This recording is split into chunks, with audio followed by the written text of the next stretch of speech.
This story was passed down to me by an old family friend, Marie, as a cautionary tale that has stuck with me ever since. Every time I hear about hitchhiking, I can't help but think of her story, and it always sends a shiver down my spine. It's one of those experiences that shapes your perspective on trust and danger in the world. Mary grew up around the same time as my dad, so this must have happened in the early 80s. She was in her mid-20s then, a kind-hearted woman who was always willing to help others. She was the type of person who couldn't turn away from someone in need, and that's what makes this story all the more chilling. One day, Marie was driving into the city, which was about a 2-hour trip from her small town. It was a quiet drive through mostly rural areas, the kind of road where you might not see another car for miles. As she was driving, she noticed a man walking along the side of the road. When she got closer, he turned and stuck out his thumb in the typical hitchhiker gesture, hoping for a ride. Marie, being the generous soul that she was, pulled over and asked him if he needed help. He seemed polite, if a bit shy, and asked if she could give him a lift into the city. Without hesitation, she smiled and opened the passenger door, inviting him in. The man tossed his bag into the back seat and buckled up for the ride. The two of them chatted amiably as they drove. They talked about the weather, their favorite places in the city, and other light topics that helped pass the time. Marie felt at ease with him. He seemed like a decent person, and they got along well enough that she even offered to buy him dinner when they stopped at a diner about halfway through the trip. He seemed flustered and awkward when she paid, but he eventually accepted her generosity, explaining that he was low on money, which was why he was hitchhiking in the first place. After their meal, they continued on their way. The conversation was pleasant, and the miles passed quickly. When they finally reached the city, the man thanked her profusely for the ride and the food. He asked to be dropped off downtown, where he could easily catch a bus to his final destination. Before getting out of the car, he asked Marie for her phone number, saying he'd like to stay in touch and maybe meet up again sometime. Flattered by the prospect of making a new friend, Marie gave him her number with a smile and drove away feeling good about the good deed she had done. But that warm feeling didn't last long. About a week later, Marie received a phone call from the same man. The voice on the other end was familiar, but there was something different about it, something cold and unsettling. Before she could say much more than hello, he started speaking rapidly, not giving her a chance to respond. He told her that she should thank her lucky stars that she was such a kind person because, when he first got into the car, he had planned to do something unspeakable. His original plan was to harm her when they stopped at the diner. He had intended to steal her car and leave her behind, and then continue on his way. But something had stopped him.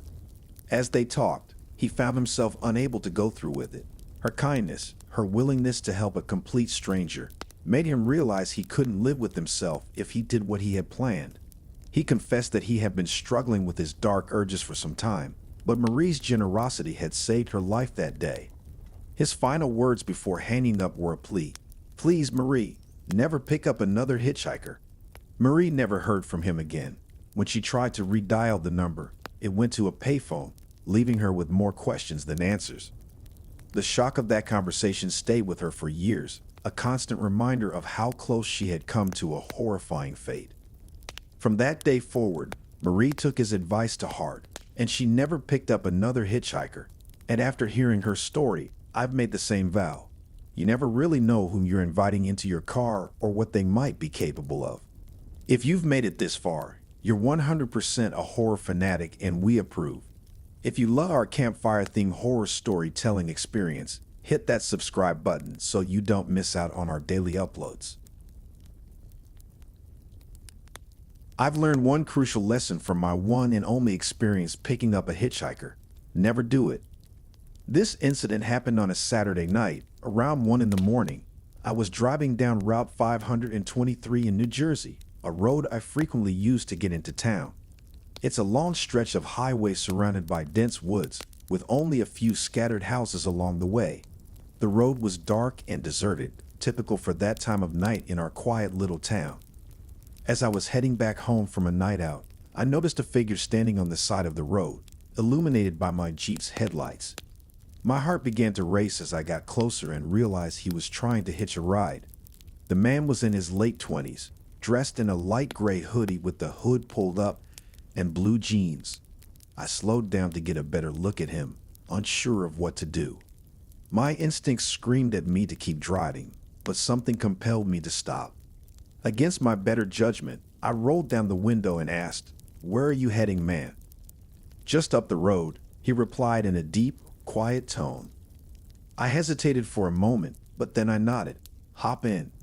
The man opened the door and stepped inside the Jeep. He tried to close the door, but it didn't latch properly.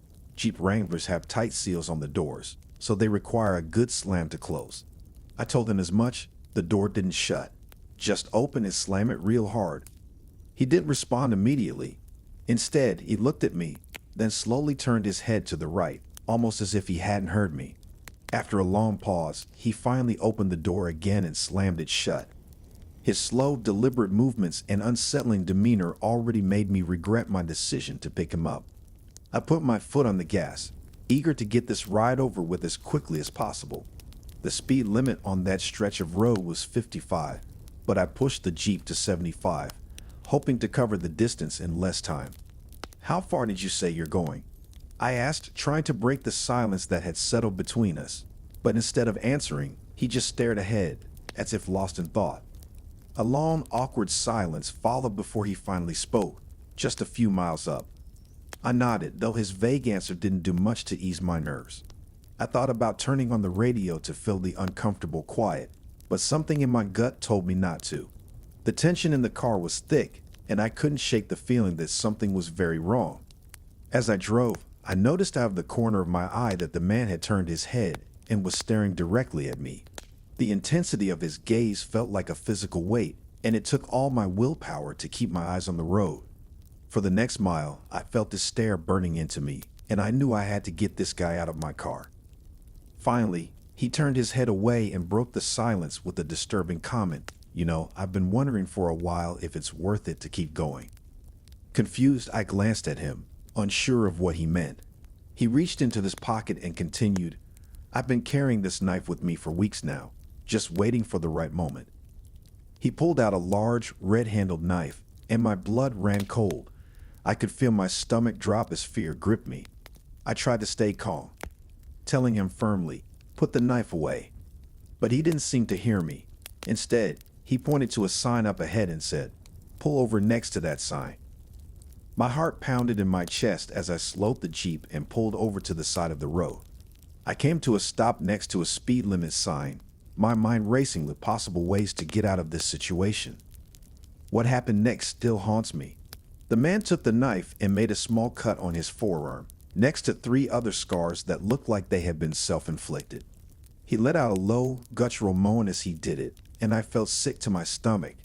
"You need to get out of my car right now," I choked out, trying to sound assertive despite my fear. He looked at me, his eyes empty of emotion, and said, "Get out of the car. I want to show you something behind that sign." I knew I was in danger, and I had to think fast. My life was on the line. I took a deep breath and said, "Yeah, okay, man, let's go." I slowly opened the door to the Jeep, making a point of leaving it wide open. I raised my hands in a gesture of compliance and backed away from the vehicle, keeping my eyes on him the whole time. He got out of the Jeep and started walking around to my side, but the moment he was directly behind the car, I made my move. I jumped back into the driver's seat, slammed the door shut, and floored the gas pedal, speeding away as fast as the Jeep would go. I didn't look back. My heart was racing, and I was shaking uncontrollably as I drove home. It was, without a doubt, the most terrifying experience I had ever faced. The next morning, I still couldn't shake the fear that gripped me, and I knew I had made the right decision to get out of there when I did.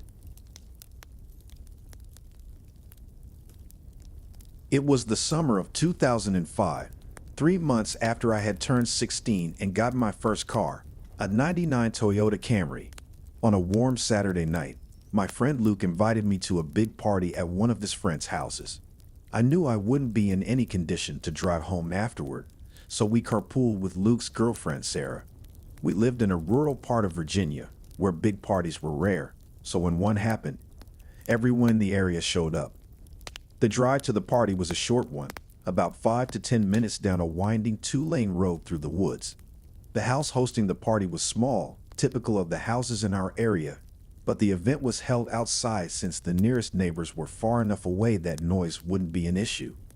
The party itself was a blur of loud music, laughter, and the kind of carefree fun that only teenagers can have. As the night wore on, people started to leave, but I wasn't too worried. I figured I'd find Luke when it was time to go and catch a ride back with him and Sarah. But around 2 in the morning, I realized that Luke was nowhere to be found. I checked my phone, dead. I started asking around, but it seemed like everyone I knew had already left. I was frustrated and a bit panicked. Luke wouldn't have left without telling me, right? I borrowed the host's phone and tried calling Luke's house, but after a couple of tries, I gave up, not wanting to wake up his family. With no other options, I decided to walk home. The walk would take about half an hour, maybe longer in my condition. I was tired, and the alcohol I had consumed wasn't helping. As I stumbled down the road, the only sounds were the crickets in the bushes and the occasional rustle of leaves in the trees. It was a lonely, unsettling walk, and I couldn't help but feel a growing sense of unease. After what felt like an eternity, I saw headlights approaching from behind. I turned and saw an old Ford Explorer slowing down as it neared me. My heart leaped with relief. I wouldn't have to walk the whole way home after all. The driver rolled down his window and asked, "Where are you headed?" I told him I lived just down the road and beyond the right turn, probably slurring my words more than I realized. He chuckled and told me to hop in, which I did without hesitation. I was exhausted, and the warmth of the car made me drowsy. The man asked me a few questions, but I was too tired to pay much attention. Before I knew it, I had dozed off. When I woke up, the car was still moving, but something was off. The road we were on didn't look familiar, and the trees seemed thicker, more ominous. I glanced at the driver, who was watching me with an unsettling smile. "Where are we going?" I asked, my voice laced with nervousness. Instead of answering my question, he responded with one of his own. "So, what were you doing out this late anyway?" His tone was casual, but his words sent a chill down my spine. I tried to stay calm and replied, "You can just let me out here." But instead of stopping, he tightened his grip on the steering wheel and said firmly, "No." Panic surged through me. I felt nauseous, a mix of fear and the effects of the alcohol. My mind raced, trying to figure out what to do. Then, in a desperate attempt to distract him, I turned towards him and pretended to gag. My stomach churned, and to my surprise, and maybe relief, I actually threw up, directing it all over his lap. He yelled in frustration and finally pulled the car over. As soon as he stopped, I flung open the door and ran into the woods, not stopping to look back. I crouched down behind some bushes, my heart pounding so loudly I thought he might hear it. I could hear him cursing and stomping around, his flashlight sweeping the area as he searched for me. Twice, the beam of light passed over me, but somehow, he didn't notice. Eventually, I heard him moving further into the woods, and that's when I made my move. I bolted back to the road, praying that I'd find help. By some miracle, another car was coming down the road. I ran out into the middle of the street, waving my arms frantically. The driver slammed on the brakes to avoid hitting me and rolled down the window, looking at me like I was crazy. I quickly explained that I had been picked up by someone who wasn't taking me home and begged them to help me. The driver, clearly alarmed, agreed to give me a ride, not to the police station, but at least back to my house. I thanked them profusely, still shaking with fear as I climbed into their car. When I got home, I immediately woke up my parents and told them what had happened. My dad's first question was whether I had gotten the guy's license plate number, and I kicked myself for not thinking of it. All I knew was that he drove a faded blue Ford Explorer. That night left a lasting impression on me. I couldn't believe that Luke had left me at the party without saying anything, and though we drifted apart afterward, I couldn't help but hold a bit of a grudge for what had happened. It's been years since that night, and while the memories have faded over time, writing this story has brought it all back. Even now, thinking about that night sends chills down my spine. It's a reminder that even the most ordinary situations can turn dangerous in the blink of an eye, and it's always better to be cautious than to take unnecessary risks. In April of 2015, I had planned a simple night out with my girlfriend and my little brother, who was 9 years old at the time. We decided to catch a horror movie at a small local theater that we often visited on Wednesday nights. This theater was our go-to spot because it was usually quiet on weeknights, allowing us to enjoy the film with minimal distractions. Plus, I had Thursdays off from school that semester, so it was the perfect way to unwind midweek. As we entered the theater, it initially seemed like we had the whole place to ourselves. But then my little brother pointed out something I hadn't noticed. A man sitting alone in the top left corner of the theater, dressed in a dark gray hoodie. His presence felt a bit unsettling, but we didn't dwell on it. We chose seats in the upper middle row, where there was a railing in front of us that allowed us to stretch our legs. We each left an empty seat between us for extra space, which might seem odd, but with my little brother tagging along, it made sense to give everyone a bit of room. I ended up sitting closest to the aisle, which also meant I was closest to the man in the hoodie. As the previews ended and the movie began, the lights in the theater dimmed, leaving only the flickering light from the screen to illuminate the room. My little brother, excited and a bit restless, pulled out a bag of candies he had sneaked in and began eating them noisily. Despite our warnings to keep it down, the sound of crinkling wrappers filled the otherwise silent theater. About 5 minutes into the movie, over the noise of my brother's candy wrappers, I thought I heard a loud sound coming from behind us. I dismissed it at first, thinking it was nothing, but something about it nagged at me. After a few seconds, I couldn't resist sneaking a glance over my shoulder. To my surprise, the man in the hoodie had moved down a row, closer to us. I found it strange, but I didn't think much of it at the time, convincing myself he was just looking for a better view. Another 5 minutes passed, and the movie was starting to get really interesting. Just as I was getting absorbed in the plot, I heard another noise behind us. This time, I turned around more deliberately, making sure it didn't seem too obvious. The man had moved closer again, now just a few rows behind us.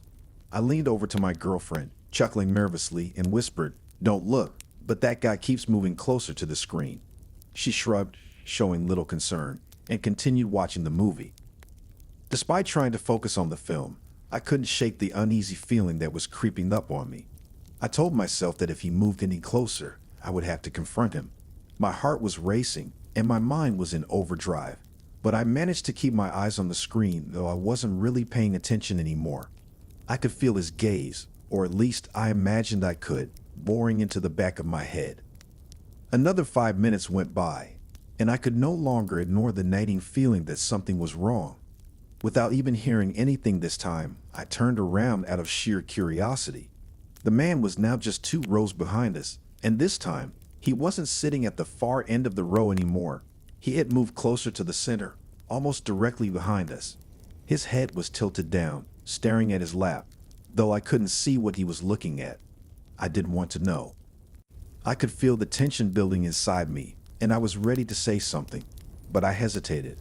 I was only 16 at the time, skinny and not exactly the confrontational type. My fear got the best of me, and I remained silent, hoping that I was just overreacting. But the thought kept gnawing at me. What if this guy was up to something? During a slow part of the movie, my little brother got up to use the bathroom. A minute later, I turned around again, this time fully prepared to confront the man if he had moved closer. But to my shock, the seats behind us were empty. The man was gone. I immediately told my girlfriend, who seemed relieved, saying, "Good." But I couldn't shake the fear that was now coursing through me. I stood up abruptly, my heart pounding, and told my girlfriend to stay put. I bolted out of the theater, my eyes scanning the empty hallway. That's when I saw him, the man in the gray hoodie, walking toward the men's bathroom at the end of the hall.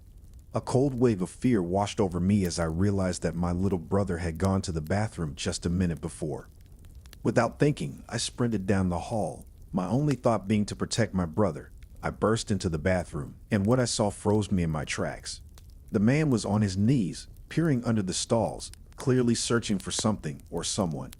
He looked up at me, his expression unreadable, just as I heard my little brother's voice calling my name from further down the hall. I turned to see him waving at me, confused but unharmed. Relief flooded over me, and I quickly ran to him, ushering him away from the bathroom as fast as I could. We didn't stick around after that. I grabbed my girlfriend from the theater, and we went straight to the front desk. The young man working at the ticket counter called the police, and together with the cops, we watched the surveillance footage. It showed the man walking down the hall, just as I had seen. We filed a police report, and I couldn't help but feel an overwhelming sense of gratitude that my brother had chosen a different bathroom further down the hall. It's been over a year since that night, but the man in the gray hoodie was never identified. The thought of what could have happened still haunts me, and I'll never forget the fear I felt for my brother's safety. Back in 2008, the movie Cloverfield was all anyone could talk about. It was the kind of film that everyone wanted to see on the big screen, and I was no exception. But most of my friends had already gone to see it, leaving me feeling left out. I wasn't thrilled about the idea of going to the theater alone, but I couldn't resist the urge to see the movie before all the hype died down.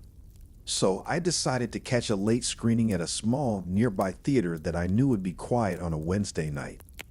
It was 9:30 p.m. when I arrived, and as I expected, the place was nearly deserted. After purchasing my ticket, I made my way inside the theater, only to find that I was the only one there. The emptiness of the place was unsettling, but I tried to brush it off.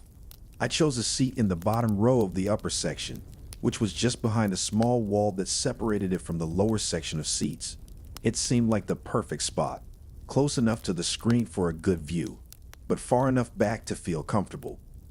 As the movie began, I became engrossed in the action on screen. The theater was eerily quiet, with only the occasional creak of the old building and the soft hum of the projector breaking the silence.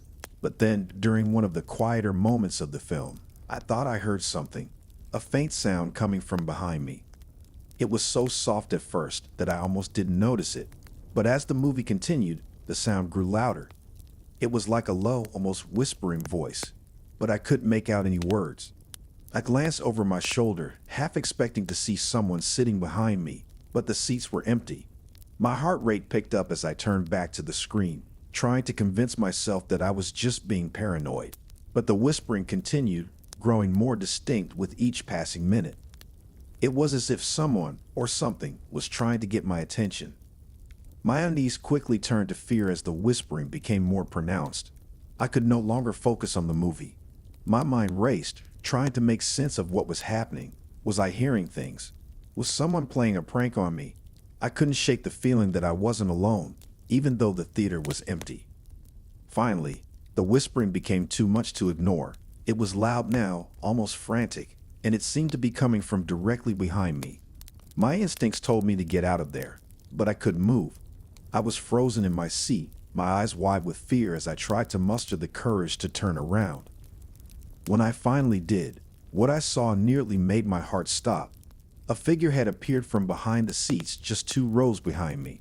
It stood there, motionless, arms flat at its sides, staring straight at me. The figure was tall and thin, almost unnaturally so, and its presence was utterly menacing. It was like a statue, rigid and unyielding, but there was something in its stance that radiated a palpable threat. Panic took over, and I bolted from my seat, not bothering to look back as I ran for the exit. I raced through the empty lobby, the eerie silence pressing in on me from all sides. There were no employees in sight, no other patrons, just me and whatever had been in that theater. I didn't stop running until I reached my car. I flung the door open, jumped inside, and locked the doors, my hands shaking as I fumbled for the keys. I sat there for a moment, trying to catch my breath, my heart pounding in my chest. The rational part of my mind tried to make sense of what had just happened, but the fear was too overwhelming. I drove home in a daze, my thoughts racing. The image of that figure burned into my memory.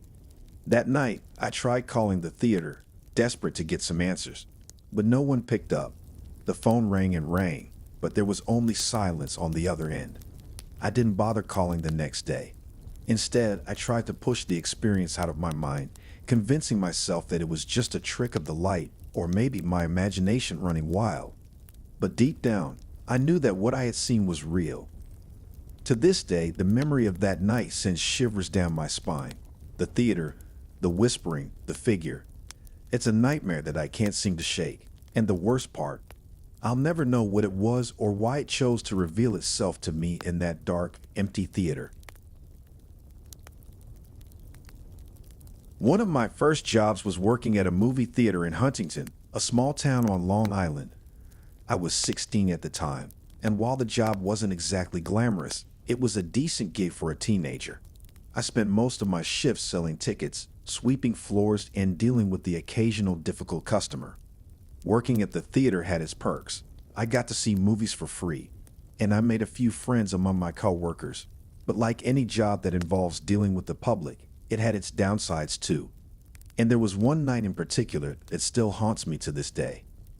It was a Monday night, around 11 p.m., and the last two movies of the evening were just wrapping up. On weeknights, the theater usually closed by midnight, so I was looking forward to heading home soon. The theater was nearly empty, with only a handful of people left in the building. I was sitting on the carpeted steps next to my ticket podium, scrolling through my flip phone, when Kathy, the woman who worked behind the popcorn counter, called out to me. "Hey, can you sweep up the floors before you head out?" she asked, her voice carrying across the empty lobby. "I'm heading out for a bit, but I'll be back in an hour to close up." I nodded and got to work, grabbing a broom and starting to sweep up the scattered popcorn and wrappers that littered the floor. I wasn't thrilled about being left alone in the theater, but it wasn't the first time it had happened. Kathy often left early, trusting me to keep an eye on things until she returned. As I swept, the sound of the broom bristles against the carpet filled the otherwise silent lobby. The place felt eerily quiet, the kind of quiet that makes you hyper-aware of every little noise. My mind wandered to thoughts of what could go wrong in an empty theater late at night, a robbery, a break-in, or worse. But I pushed those thoughts aside, focusing on getting the job done so I could get back to my game. Once I finished sweeping, I returned to my spot on the steps and resumed playing a Tetris-like game on my phone.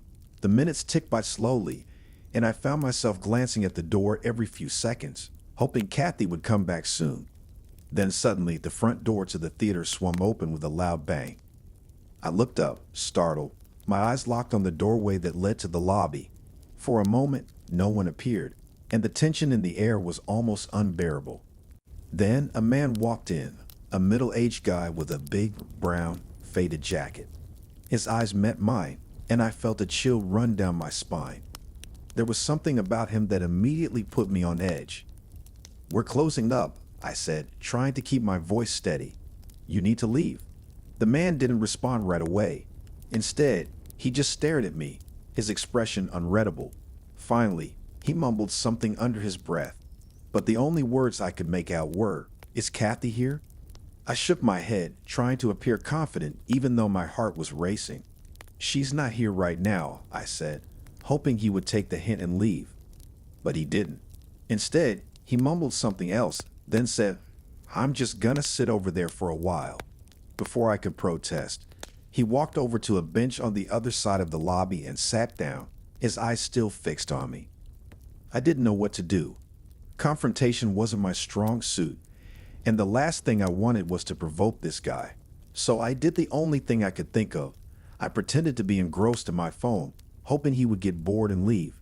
But as I sat there, I could feel his eyes on me, watching my every move. I decided to text Kathy, letting her know that someone strange was hanging around the theater. But with the old flip phones, texting took forever, and I wasn't sure when she would see the message. By the time I managed to send the text, I looked up to see that the man was no longer on the bench. Panic set in as I realized I had no idea where he had gone. Just then, Kathy returned, and I quickly filled her in on what had happened. She seemed surprised but not overly concerned, though she did mention that she had accidentally left the front door unlocked when she left. As the last of the moviegoers trickled out of the theater, I couldn't shake the feeling that something was wrong. Kathy asked me to do one last favor before my shift ended: bring the mop bucket and broom down to the storage area in the basement. I reluctantly agreed, even though the thought of going down to the dark, creepy basement wasn't exactly appealing. I made my way to the storage area, opening the door that led to the basement stairs. The concrete steps were cold and unwelcoming, and as I descended, the air grew colder. The basement was dimly lit, with only a single bulb casting long shadows across the walls. As I rounded the corner near one of the boilers, something caught my eye. An arm, tucked away in the shadows. My breath caught in my throat as I realized it was the man from the lobby, hiding in the basement. He was crouched down, trying to stay out of sight, but there was no mistaking who it was. I froze, my mind racing with thoughts of what to do. Should I confront him? Run back upstairs? I decided to play it cool, pretending I hadn't seen him. I calmly turned around and walked back up the stairs, my heart pounding in my chest. As soon as I reached the lobby, I locked the door behind me and ran to Kathy. "There's someone down there," I whispered urgently.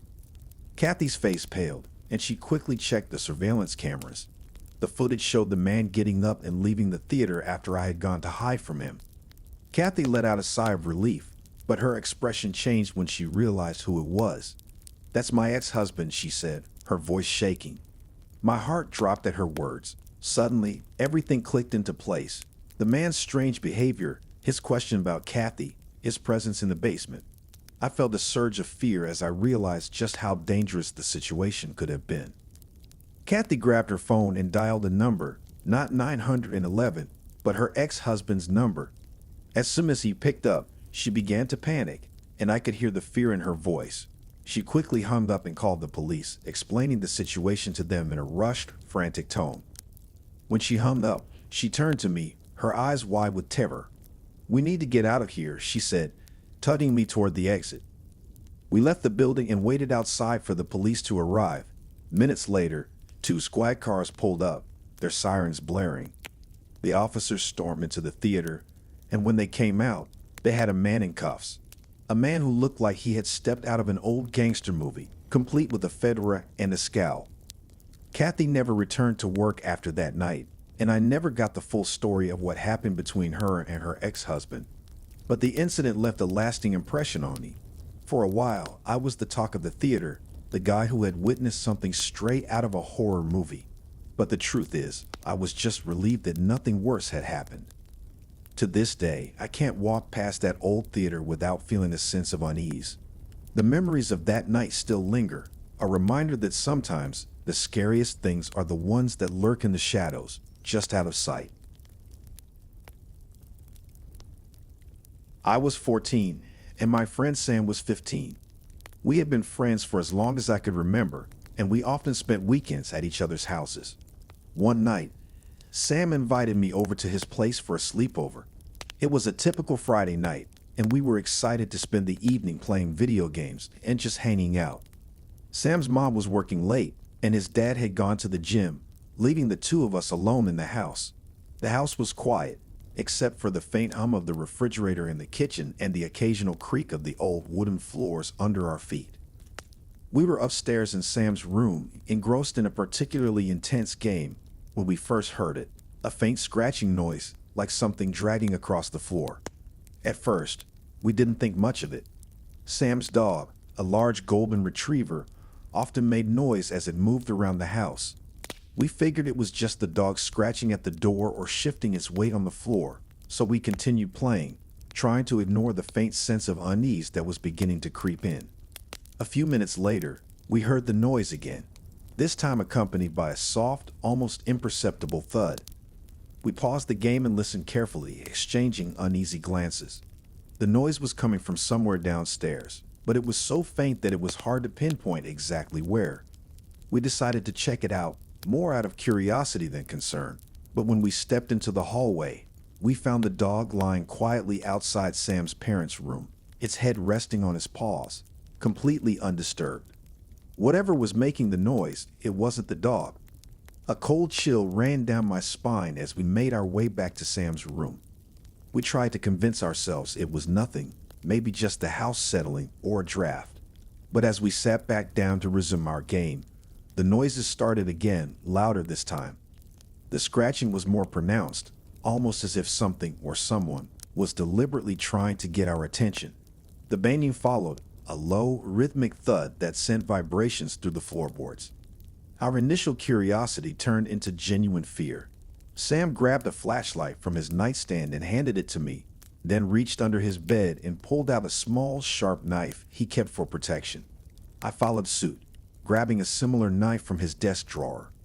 With our hearts pounding in our chests, we cautiously made our way out of his room and began searching the house.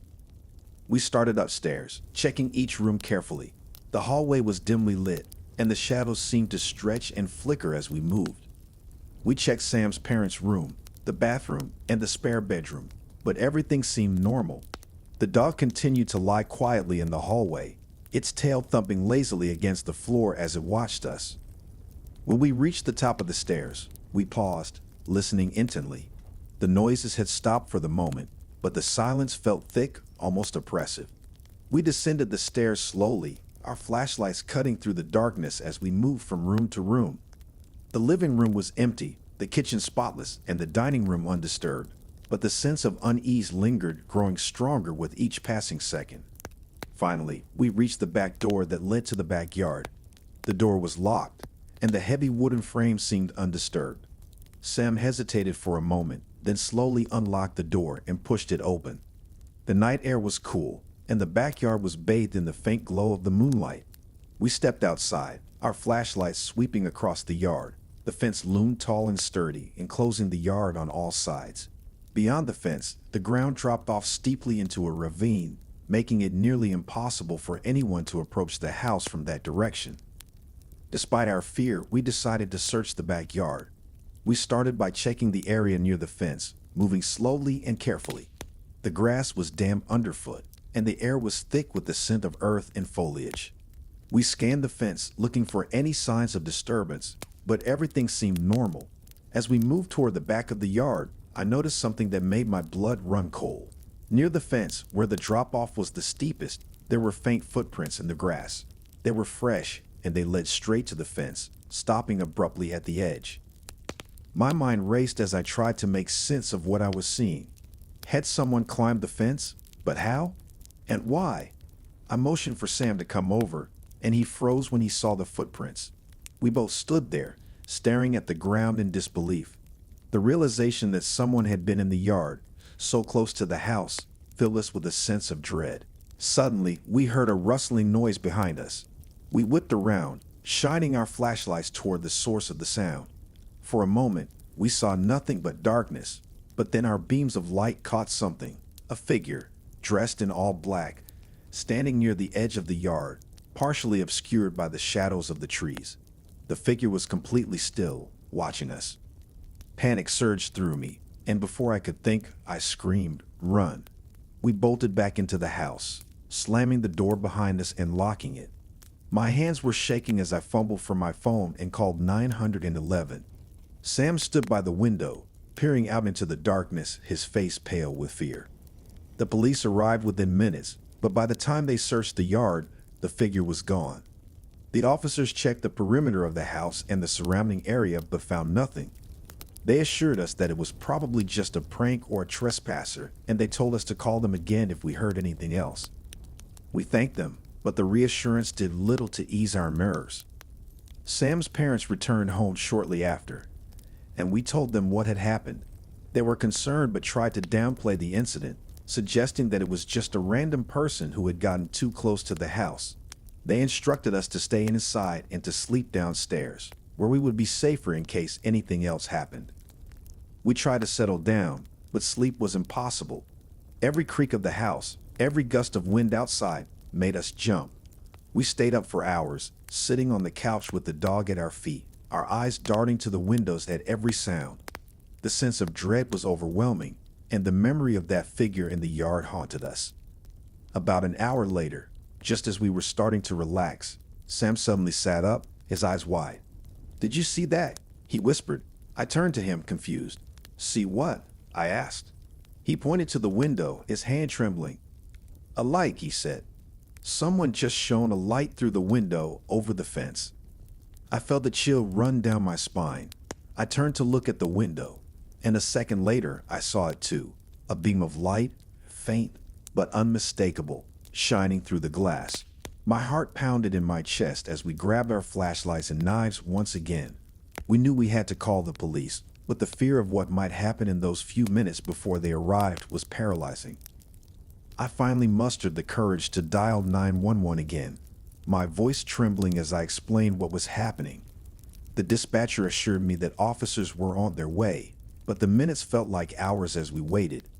We stayed huddled together, our eyes locked on the window, watching for any movement outside. When the police arrived, they conducted another thorough search of the property, but once again, they found nothing. They checked the surrounding woods and the area beyond the fence, but there were no signs of anyone nearby. The officers advised us to stay inside and to keep all the doors and windows locked. They also suggested that we leave some lights on to deter any would-be intruders. Sam's dad returned home shortly after the police left, and we told him what had happened. He seemed concerned but not overly worried. He assured us that it was probably just someone messing with us and that they were gone now. He even went outside to check the backyard himself, trying to convince us that everything was fine. But as we stood there, watching him through the window, we heard it again, the soft, rhythmic thud of footsteps on the grass. My heart nearly stopped as I realized that the sound was coming from just outside the fence, in the same area where we had seen the figure earlier. Sam's dad turned toward the sound, shining his flashlight into the darkness, but he didn't seem to notice anything unusual. He came back inside, shrugging off our concerns and telling us to get some rest. We reluctantly agreed, though neither of us felt remotely tired. We returned to the living room, trying to focus on the video game to distract ourselves from the fear that still gripped us. As the night wore on, the house grew quieter, and the sense of unease began to fade. But just as we were starting to feel somewhat safe, we heard it, a loud sudden bang, followed by a series of rapid, heavy thuds. The noise started downstairs, near the back of the house, and moved quickly toward the front door. The sound was so loud and violent that it made the walls shake. We jumped to our feet, our hearts racing. The dog barked loudly, adding to the chaos. Without thinking, we grabbed the dog and bolted upstairs to Sam's parents' room, slamming the door behind us. Sam quickly locked the door and grabbed his dad's gun from the nightstand. We didn't know what else to do, so we huddled together in the dark, the gun clutched tightly in Sam's hands. I called 911 one last time, my voice barely above a whisper as I explained what was happening. The dispatcher told us to stay where we were and to keep the gun handy, just in case. The minutes dragged on as we waited for the police to arrive, every sound amplified by our fear. Finally, we heard the familiar sound of sirens approaching. The police arrived, storming the house and checking every room, but once again, they found nothing. There were no signs of forced entry, no evidence that anyone had been inside. The officers were just as puzzled as we were, but they assured us that they would keep an eye on the area for the rest of the night. That was the last time we ever experienced anything like that. The strange noises, the figure in the yard, the mysterious lights, everything stopped after that night, but the memory of those terrifying. When I was 14, I often spent my weekends at my friend Alex's house. We had known each other for years and shared a love for video games, so it was common for us to stay up late into the night, battling our way through various levels and missions. One particular night, Alex's parents were out for the evening, leaving the house to ourselves. We were thrilled at the prospect of an uninterrupted night of gaming and snacks. As the night wore on, we became more engrossed in the game, our focus solely on the screen in front of us. The house was quiet, save for the occasional rustle of the wind outside and the clicking of our controllers. Around midnight, Alex convinced me to stay over for the night, knowing that his parents wouldn't be back until the early hours of the morning. At one point, Alex paused the game and headed upstairs to use the bathroom, leaving me alone in the living room. I decided to take the opportunity to call my mom and let her know that I would be spending the night. I wanted to talk to her in private, so I went downstairs to the basement, where it was quieter. I spoke to her for a few minutes, assuring her that everything was fine, and then made my way back upstairs. When I returned to the living room, I found Alex standing in the middle of the room, a puzzled expression on his face. He was staring at the ceiling, as if listening for something. I asked him what was wrong, and he told me that he had heard someone moving around in the bedroom next to the bathroom while he was upstairs. He was certain that someone was up there, but I reassured him that I had been in the basement the whole time, making the phone call.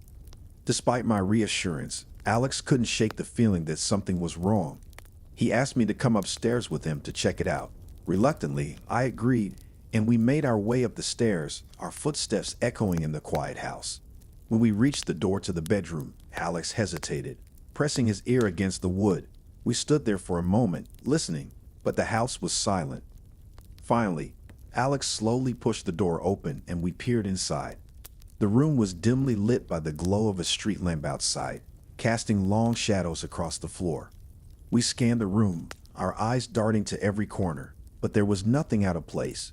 The bed was neatly made, the dresser undisturbed, and the closet door was slightly ajar, revealing a row of hanging clothes.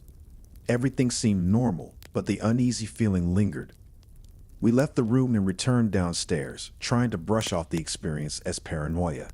We resumed our game, turning the volume up loud to drown out the lingering tension.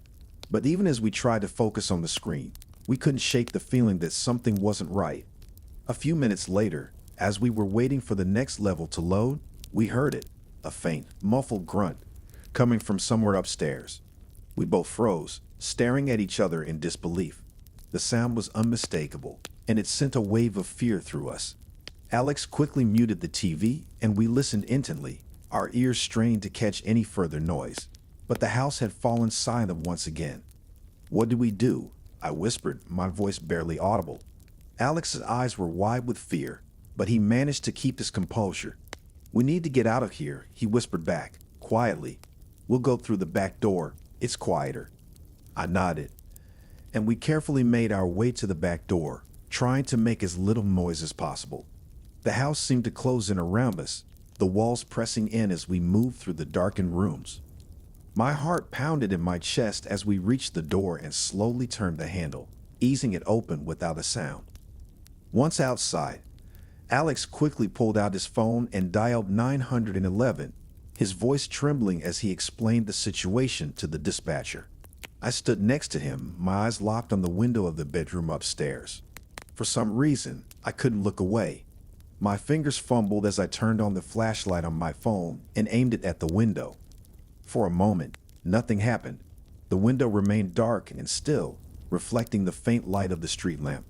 But then, just as I was about to lower the flashlight, something moved. A figure stepped into view, just behind the glass. It was only visible for a brief second, but it was enough to make my blood run cold. The figure quickly crouched down, disappearing from sight. I gasped, my heart racing as I turned to Alex. "Did you see that?" I whispered urgently. He nodded, his face pale with fear. "We need to go," he said, his voice shaking. We turned and ran down the block, our footsteps echoing in the stillness of the night. We didn't stop running until we reached the end of the street, where we finally slowed down, gasping for breath. We huddled together, trying to make sense of what we had just seen. The fear was almost overwhelming, and the thought of that figure in the window sent shivers down my spine. A few minutes later, we saw the flashing lights of a police car approaching. The officers pulled up in front of Alex's house, and we followed them as they made their way inside. Alex unlocked the front door, and the officers began their search, moving through the house with practiced efficiency. While we waited outside, we heard a noise that made our blood run cold, the sound of footsteps coming from the backyard. We turned toward the sound, and to our horror, we saw him, the figure from the window. He was walking quickly, moving through the backyard with a deliberate, almost predatory gait. He was tall, around 6'5", and his face was obscured by the shadows, but there was something undeniably menacing about him.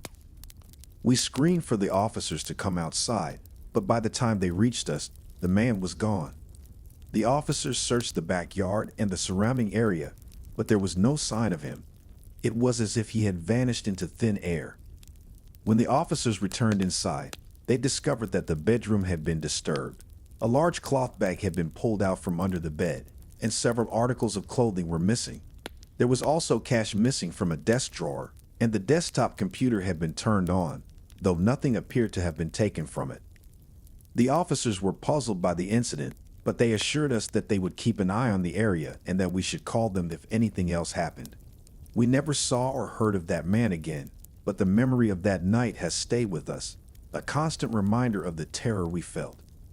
Even now, years later, I can still see the figure in the window, watching us with an unsettling intensity. The thought of what could have happened if we hadn't left the house still sends chills down my spine, and I'll never forget the fear that gripped us that night. It was the summer of 2008, and I was 12 years old. I had been looking forward to a sleepover at my friend Ryan's house for weeks. Ryan and I had been best friends since elementary school, and we often spent our weekends together, playing outside or exploring the woods near our neighborhood. This weekend was no different, and we had planned to spend the night camping in his backyard, under the stars. Ryan's backyard was large, with a tall wooden fence surrounding it on all sides. Beyond the fence, there was a stretch of dense forest that went on for miles. We lived in a rural area of New Jersey, and the woods were a familiar part of our landscape. The idea of camping outside, so close to the forest, was both exciting and a little scary, but we were determined to go through with it. The day started off normally enough. Ryan's parents were home, and we spent the afternoon playing video games and watching movies. But later that evening, Ryan's family returned home unexpectedly early, and the house was suddenly filled with noise and activity. To escape the chaos, Ryan suggested that we set up the tent in the backyard and spend the night outside. It was warm out, and the idea of sleeping under the stars sounded like a fun adventure. We quickly pitched the tent, using the backyard floodlight to guide us as we worked. The tent was small but cozy, just big enough for the two of us. Once it was set up, we grabbed our sleeping bags and a couple of flashlights, then headed outside to settle in for the night. As we lay in our sleeping bags, staring up at the stars through the mesh roof of the tent, we talked about everything and nothing. The night was calm, with a gentle breeze rustling the leaves of the trees and the occasional chirp of crickets in the distance. It was peaceful, and for a while I felt completely at ease. But as the hours passed, I found myself unable to fall asleep. The sleeping bag was uncomfortable, and the unfamiliar sounds of the night made it hard to relax. I tossed and turned, trying to find a comfortable position, but sleep eluded me. Ryan, on the other hand, had fallen asleep almost immediately, his soft snores filling the tent. Sometime during the night, I started to hear a strange, rattling noise coming from the direction of the fence. It was faint at first, almost drowned out by the sound of the wind, but it grew louder with each passing minute. The noise sent a chill down my spine, and I felt a growing sense of unease. I tried to ignore it, telling myself it was just the wind, but the sound was too strange, too deliberate to be dismissed. I considered waking Ryan up, but I didn't want to seem paranoid. Instead, I lay there, listening to the noise, my heart pounding in my chest. It sounded like the wooden fence was being pushed or shaken, as if someone or something was trying to get through. The urge to investigate was strong, but I was too scared to move. The thought of stepping outside the tent and facing whatever was making that noise was terrifying. So I stayed where I was, clutching my flashlight in one hand, my ears straining to catch any other sounds. After what felt like hours, the noise suddenly stopped. The silence that followed was almost more unnerving than the noise itself. I lay there frozen, waiting for something to happen, but the night remained quiet, the only sound the soft rustling of the leaves in the wind. Eventually, the urge to pee became too strong to ignore. I knew I couldn't hold it any longer, but the thought of going outside alone was terrifying. I reached over and shook Ryan awake, whispering urgently for him to listen. At first, he was groggy and confused, but as he listened to my explanation, his expression grew serious. He sat up and unzipped the tent, peering outside into the darkness. "It's probably just the wind," he said, though his voice lacked conviction. Still, having him awake made me feel a little braver, so I unzipped the tent and stepped outside, my flashlight clutched tightly in my hand. The night was still, and the air was cool against my skin. I walked over to the floodlight switch and flicked it on, casting a bright light across the backyard. I scanned the area, my eyes darting from the fence to the trees beyond. Everything seemed normal, but I couldn't shake the feeling that something was watching me. As I turned to go back to the tent, something caught my eye. Near the fence in the shadows, there was a figure, leaning against the wood with its head down. My heart skipped a beat, and I felt a surge of panic. The figure was completely still, as if it hadn't noticed the light, but there was no mistaking it. Someone or something was there. I quickly turned off the light and ran back to the tent, my breath coming in short, panic gasps. I dove inside and zipped the door shut, my hands shaking. I whispered frantically to Ryan about what I had seen, and his eyes widened in fear. We sat there in silence, listening, but the noise had stopped. "Call your parents," I whispered, but Ryan shook his head. "We need to get inside the house," he said, his voice barely above a whisper. "It's safer in there." I agreed, and we carefully unzipped the tent, trying to make as little noise as possible. As soon as Ryan stepped outside, he let out a scream that made my blood run cold. I didn't wait to see what had scared him. I bolted out of the tent and ran straight for the back door, not daring to look behind me. We burst into the house, slamming the door shut behind us. I was shaking so badly that I could barely stand. "What did you see?" I asked, my voice trembling. Ryan's face was pale, his eyes wide with fear. "There was someone standing right next to the tent," he whispered. "They were so close. I could have reached out and touched them." The rest of the night passed in a blur. We retreated to Ryan's room, barricading ourselves inside with whatever furniture we could find. I tried to stay awake, but exhaustion eventually overcame me, and I fell into a restless sleep, haunted by dreams of the figure at the fence. The next morning, we cautiously ventured outside, but there was no sign of anyone. The tent was still standing, and the backyard looked the same as it always had. But the memory of that night stayed with me, a constant reminder of the fear and uncertainty we had felt. Even now, years later, the sound of a creaking fence can send a shiver down my spine. I'll never forget the terror of that night and the feeling that something unknown was watching us from the darkness.